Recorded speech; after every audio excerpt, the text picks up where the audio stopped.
Olá, meu nome é Sara, eu sou estudante de medicina do UniCeub e o título do meu projeto é A Análise do intervalo entre o diagnóstico e o tratamento do câncer de mama em um hospital público de Brasília. O câncer de mama é o segundo câncer mais prevalente no mundo e é o câncer que mais mata a população feminina. Então, estudos que visam câncer de mama são muito importantes. No nosso caso, então, buscamos analisar os intervalos entre o diagnóstico e o tratamento desse câncer, a fim de identificar fatores que levam a diagnósticos e tratamentos tardios. Também buscamos determinar o tipo de câncer mais frequente dentro da nossa amostra e também possíveis impactos da pandemia. O estudo foi realizado no setor de anatomia patológica do hospital de base, em que utilizávamos os computadores para acessar os prontuários eletrônicos no sistema MV e também utilizamos o sistema AP da anatomia patológica.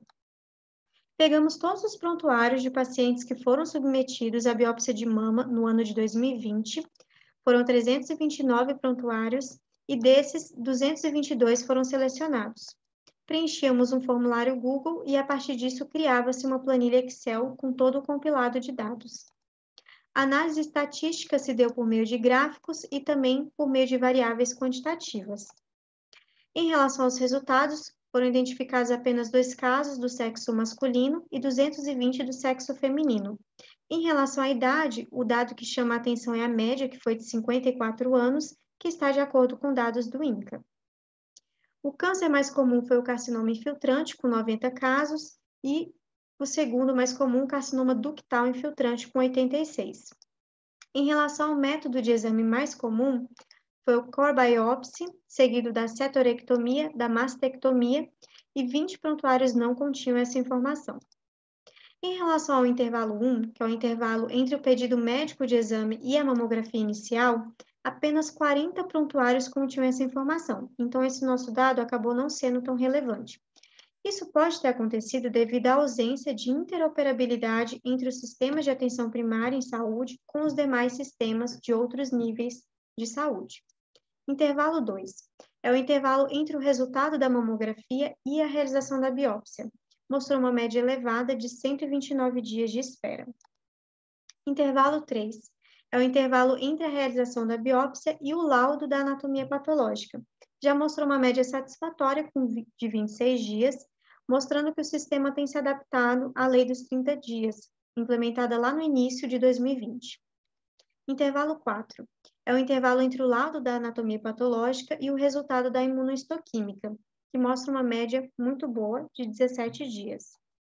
Intervalo 5 é o intervalo entre o laudo da anatomia patológica e o início do tratamento, que mostra uma média de 106 dias, uma média elevada, mostrando que, apesar dos laudos serem liberados até rapidamente, ainda existe uma dificuldade ali, um lapso de tempo para que o tratamento se inicie. Intervalo 6 é o intervalo entre a cirurgia e o resultado do estadiamento anatomopatológico. Mostrou uma média boa de 14 dias.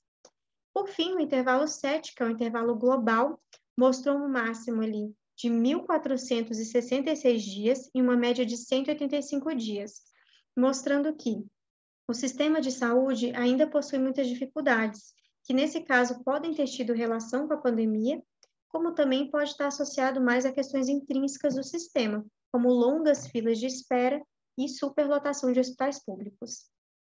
Os resultados ainda mostraram que 142 pacientes estavam em tratamento, 24 já haviam sido tratadas, 4 estavam em cuidados paliativos e 12 haviam falecido. E 18% dos prontuários não continham essa informação recente de prognóstico e desfecho. Por fim, concluímos então que a pandemia de Covid-19 pode não ter causado grandes impactos, visto que a gente observou uma baixa taxa de mortalidade nesse período e um grande número de pacientes tratadas. Também identificamos que a falta de integralidade, de interoperabilidade entre os sistemas certamente impactou nos intervalos e que o intervalo 6, que julgamos um dos mais importantes, evidencia um gargalo na assistência à saúde, que levantou a hipótese de políticas públicas insatisfatórias. Por fim, concluímos que os nossos intervalos estavam em concordância com outros dados de estudos realizados no Brasil e que a lei está sendo parcialmente cumprida. É isso. Muito obrigada pela sua atenção.